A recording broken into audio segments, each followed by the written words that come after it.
Hello friends, आप सभी का फिर से स्वागत करता हूं आपके अपने यूट्यूब चैनल टोटल साइंस में दोस्तों। तो चलिए फ्रेंड्स, आज हम लोग करने जा रहे हैं क्लास 10th का ज्योग्राफी का दूसरा चैप्टर भूमि और मृदा संसाधन के VVI ऑब्जेक्टिव करने जा रहे हैं दोस्तों। यह आपके बोर्ड एग्ज़ाम के लिए बहुत ही महत्वपूर्ण है दोस्तों, इसलिए इसे आप शुरू से अंत तक ज़रूर देखें दोस्तों और इसका आंसर देने का प्रयास करें दोस्तों। तो चलिए दोस्तों, क्वेश्चन की ओर आगे बढ़ते हैं। पहला क्वेश्चन है दोस्तों कि पंजाब में भूमि निम्नीकरण का मुख्य कारण क्या है दोस्तों। पंजाब में भूमि निम्नीकरण का मुख्य कारण है ए वनोन्मूलन, बी गहन खेती, सी अति पशुचारण या डी अधिक सिंचाई दोस्तों। पंजाब में भूमि निम्नीकरण का मुख्य कारण क्या है दोस्तों। तो पंजाब में भूमि निम्नीकरण का मुख्य कारण है दोस्तों अधिक सिंचाई के कारण भूमि निम्नीकरण है तो हो जाता है दोस्तों। चलिए दोस्तों, दूसरा नंबर क्वेश्चन है कि मरुस्थलीय मृदा किस राज्य में पाई जाती है दोस्तों। मरुस्थलीय मृदा किस राज्य में पाई जाती है दोस्तों। ए उत्तर प्रदेश, बी राजस्थान, सी कर्नाटक या डी महाराष्ट्र दोस्तों। इसका आंसर क्या होगा दोस्तों। मरुस्थलीय मृदा राजस्थान में पाई जाती है दोस्तों। मरुस्थलीय मृदा कहाँ पाई जाती है दोस्तों, तो राजस्थान में दोस्तों। चलिए दोस्तों, अगला क्वेश्चन की ओर आगे बढ़ते 3 नंबर क्वेश्चन है कि काली मृदा का दूसरा नाम क्या है दोस्तों। काली मृदा का दूसरा नाम क्या है दोस्तों।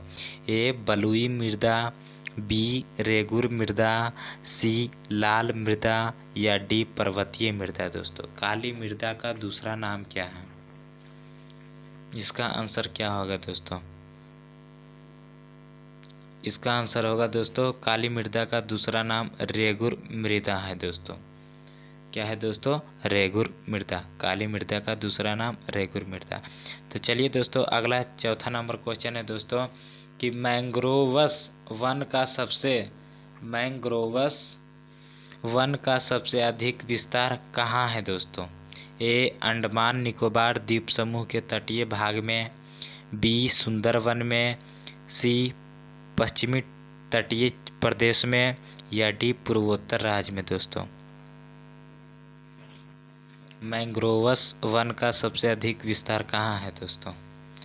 तो मैंग्रोवस वन का विस्तार सबसे अधिक पूर्वोत्तर राज्य में है दोस्तों। पूर्वोत्तर राज्य में है। तो चलिए दोस्तों, अगला 5 नंबर क्वेश्चन है कि डाकुओं की अर्थव्यवस्था का संबंध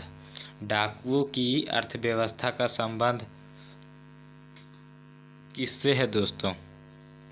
ए संसाधन संग्रह से, बी संसाधनों के अनियोजन विदोहन से, सी संसाधन के नियोजित दोहन से या डी इनमें से कोई नहीं दोस्तों। डाकुओं की अर्थव्यवस्था का संबंध किससे है। तो डाकुओं का अर्थव्यवस्था का संबंध, तो चलिए दोस्तों, अगला है 6 नंबर क्वेश्चन कि निम्नलिखित में से किस प्रांत में सीढ़ीदार खेती की जाती है दोस्तों। निम्नलिखित में से किस प्रांत में सीढ़ीदार खेती की जाती है दोस्तों। ए हरियाणा, बी पंजाब, सी उत्तरांचल या डी उत्तर प्रदेश। इसका आंसर क्या होगा दोस्तों। किस प्रांत में सीढ़ीदार खेती की जाती है दोस्तों, इसका आंसर क्या होगा दोस्तों। तो इसका आंसर होगा दोस्तों उत्तरांचल में सीढ़ीदार खेती की जाती है दोस्तों, यानी उत्तराखंड में दोस्तों। तो चलिए दोस्तों, अगला क्वेश्चन की ओर आगे बढ़ते हैं। 7 नंबर क्वेश्चन है दोस्तों कि निम्नलिखित में से किस राज्य में काली मिट्टी पाई जाती है दोस्तों। काली मिट्टी पाई जाती है। ए झारखंड में, बी राजस्थान में, सी जम्मू एवं कश्मीर में या डी गुजरात में दोस्तों। कहाँ काली मिट्टी पाई जाती है दोस्तों, इसका आंसर क्या होगा दोस्तों। तो इसका आंसर होगा दोस्तों काली मृदा गुजरात में पाई जाती है दोस्तों। काली मृदा गुजरात में पाई जाती है दोस्तों। तो चलिए दोस्तों, अगला क्वेश्चन है 8 नंबर क्वेश्चन के भूमि उपयोग आंकड़ों के अनुसार 2002 से 2003 में भारत में कितने प्रतिशत भू भाग पर वन क्षेत्र थे दोस्तों? ए 33%, बी 18.11%, सी 22.57% या डी 20% दोस्तों। भूमि उपयोग आंकड़ों के अनुसार 2002 से 2003 में भारत में कितने प्रतिशत भूभाग पर वन थे दोस्तों? इसका आंसर क्या होगा दोस्तों? तो इसका आंसर होगा दोस्तों सी 22.57% दोस्तों। तो चलिए दोस्तों, 9 नंबर क्वेश्चन है दोस्तों, भारत के कितने प्रतिशत भाग मैदानी है दोस्तों? भारत के कितने प्रतिशत भाग मैदानी है?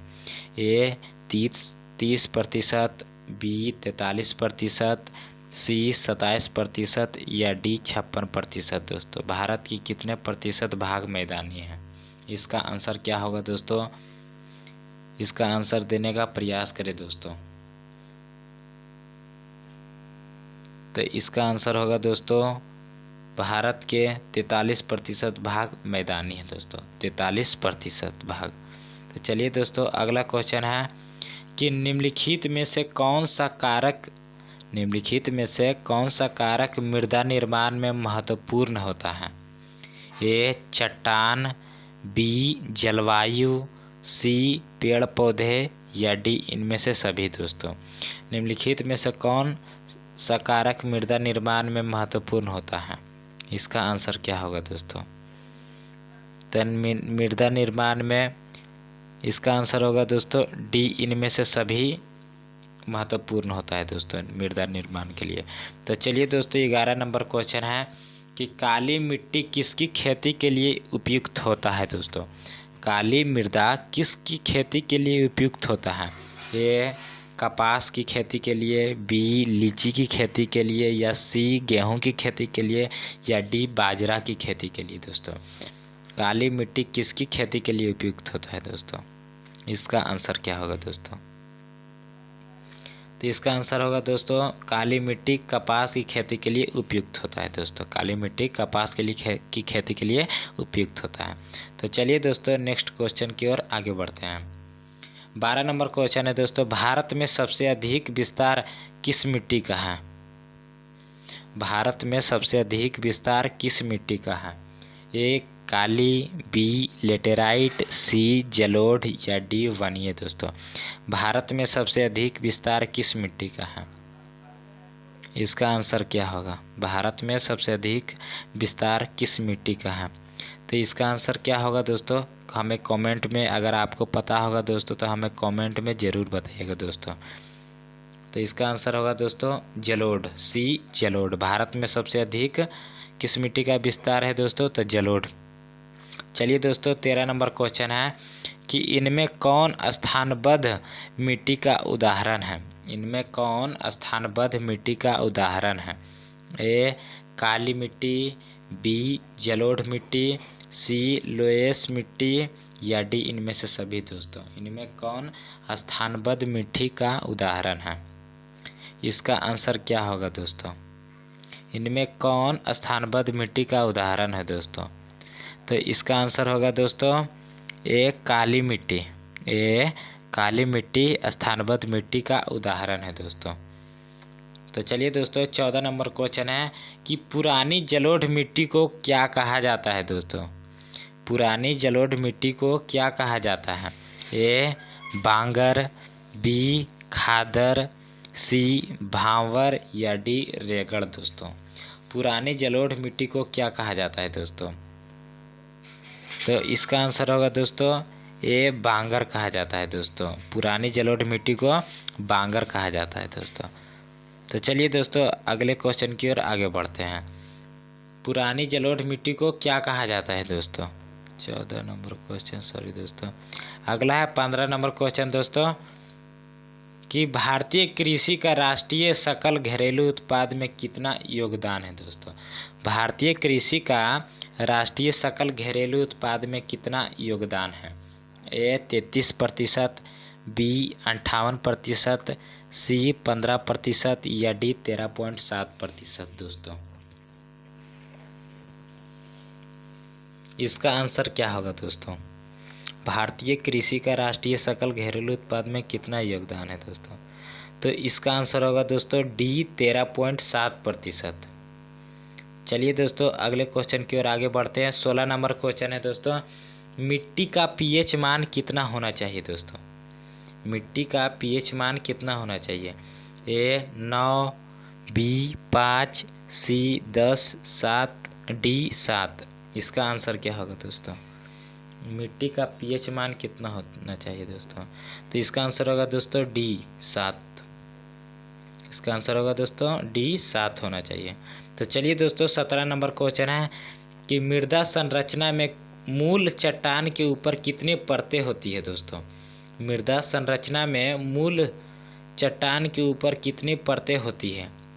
ए 2, बी 3, सी 4, डी 7 दोस्तों। मृदा संरचना में मूल चट्टान के ऊपर कितने परतें होती है दोस्तों? तो इसका आंसर क्या होगा दोस्तों? हमें कमेंट में बताइएगा दोस्तों। और ये सब क्वेश्चन आप ध्यानपूर्वक इसका आंसर दे दोस्तों। यह बोर्ड एग्जाम के लिए बहुत ही महत्वपूर्ण है दोस्तों। तो इसका आंसर होगा दोस्तों 3 दोस्तों। इसका आंसर होगा 3। मृदा संरचना में मूल चट्टान के ऊपर 3 परतें होती है दोस्तों। तो चलिए दोस्तों अगला क्वेश्चन है 18 नंबर कि इनमें कहाँ जैविक मिट्टी नहीं पाई जाती है? इनमें कहाँ जैविक मिट्टी नहीं पाई जाती है दोस्तों? ए तमिलनाडु, बी उत्तराखंड, सी झारखंड या डी ओडिशा दोस्तों। इसका आंसर क्या होगा दोस्तों? इनमें कहाँ जैविक मिट्टी नहीं पाई जाती है दोस्तों? इसका आंसर क्या होगा दोस्तों? 18 का आंसर क्या होगा? तो जैविक मिट्टी झारखंड में नहीं पाई जाती है दोस्तों। जैविक मिट्टी झारखंड में नहीं पाई जाती है दोस्तों। तो चल 19 नंबर क्वेश्चन की ओर आगे बढ़ते हैं। 19 नंबर क्वेश्चन है दोस्तों, world wide fund for nature के अनुसार भारत में लगभग कितनी भूमि निम्नीकृत हो चुकी है दोस्तों? A 13 crore hectare, B 23 crore hectare, C 33 crore hectare या डी 43 करोड़ हेक्टेयर दोस्तों। इसका आंसर क्या होगा दोस्तों? तो इसका आंसर होगा दोस्तों ए 13 करोड़ हेक्टेयर। चलिए दोस्तों लास्ट क्वेश्चन है दोस्तों 20 नंबर की मृदा संरक्षण के लिए कौन उपाय उपयोगी है दोस्तों? जिससे हम मृदा के संरक्षण के लिए उपाय कर सकते हैं दोस्तों। ए पशुओं की चराई पर नियंत्रण करके, बी समोच्च रेखीय जुताई करके या सी खेतों में हुमास डालना या डी इनमें से सभी दोस्तों। इसका आंसर क्या होगा? मृदा संरक्षण के लिए कौन उपाय उपयोगी है दोस्तों? तो इसका आंसर होगा दोस्तों इनमें सभी दोस्तों। इसका आंसर होगा डी इनमें से सभी। तो चलिए दोस्तों आज के लिए इतना है, फिर मिलेंगे नेक्स्ट वीडियो में दोस्तों। इसी तरह के वीडियो पाने के लिए दोस्तों हमारे चैनल को सब्सक्राइब करें, लाइक करें और अपने दोस्तों के पास ज़्यादा से ज़्यादा शेयर करें। फिर मिलेंगे दोस्तों नेक्स्ट वीडियो में, तब तक के लिए।